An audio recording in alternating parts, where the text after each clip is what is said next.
ଦୁଃଖ ତ ମୋ ଭାଗ୍ୟରେ ଲେଖା ଭାଇ, କହିବି କାହାକୁ। ସକାଳୁ ଉଠିକି ନାଲି ଚାରେ ନାସ୍ତା କରିକି ମୁଁ ବାହାରି ପଡ଼ିଲି ଡ୍ୟୁଟିକି। ବହୁତ ଲେଟ୍ ହେଇଗଲାଣି। ଡ୍ୟୁଟିରେ ଆସିକି ପହଞ୍ଚିଲି। ଆଗ ତ ଭାଟି ଲଗେଇଲି। ଭାଟି ଲଗେଇ ସାରିକି ଜୁହାର ହେଇକି ତାପରେ ସବୁ ସଫାସଫି କରିବାରେ ଲାଗି ପଡ଼ିଲି। ଯେଉଁମାନେ ମର୍ଣ୍ଣିଂରେ ଡ୍ୟୁଟି ଆସନ୍ତି ସେମାନେ ପୁରା କଚଡ଼ା କରିକି ରଖି ଦେଉଛନ୍ତି। ଫଟାଫଟ ସବୁ ପୋଛାପୋଛି କରିକି ସଫାସଫି କରିଦେଲି। ତାପରେ ପଳେଇ ଆସିଲି ଡିପ୍ ଫ୍ରିଜ୍ କତିକି, ଯେଉଁଠି ଆମର ଅଟା ମଇଦା ବାକି ମସଲା ଫସଲା ଯେତିକି ସବୁ ଏଇଠି ଅଛି ସବୁ ବାହାରକୁ କାଢ଼ିଦେଲି। ଆଇସ୍ ହେଇକି ରହିଥିଲା। ଆଇସ୍ ଛାଡ଼ିଲା ପରେ ତାକୁ ପୁରେଇମି। ଆଉ ବଟର ନାନ୍ ଇଆଡ଼େ ଅର୍ଡ଼ର ଆସିଯାଇଥିଲା ଜିଏମ୍ ସାର୍ଙ୍କର ଦୁଇଟା ପ୍ଲେନ୍ ପରଟା। ତାକୁ ବେଶୀ ଡେରି ନ କରିକି ଫଟାଫଟ ମାରିକି ଦେଇଦେଲି।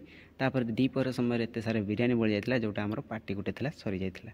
ତାପରେ ଡାଲଚିନି ପାଇଁ ବି ଆମର ଏଠି ମସଲା ସରିଯାଇଥିଲା ତନ୍ଦୁରରେ। ତାକୁ ମୁଁ ଗୋଟେ ସବୁ ଗୁଣ୍ଡ କରିକି ଗୋଟେ ଗୋଟେ କରିକି ଗ୍ରାଇଣ୍ଡିଙ୍ଗ କରି ରଖିଦେଲି। ତାପରେ ଅର୍ଡ଼ର ଆସିଯାଇଥିଲା ଦୁଇଟା ମସଲା କୁଲଚା ଆଉ ଦୁଇଟା ବଟର ନାନ୍।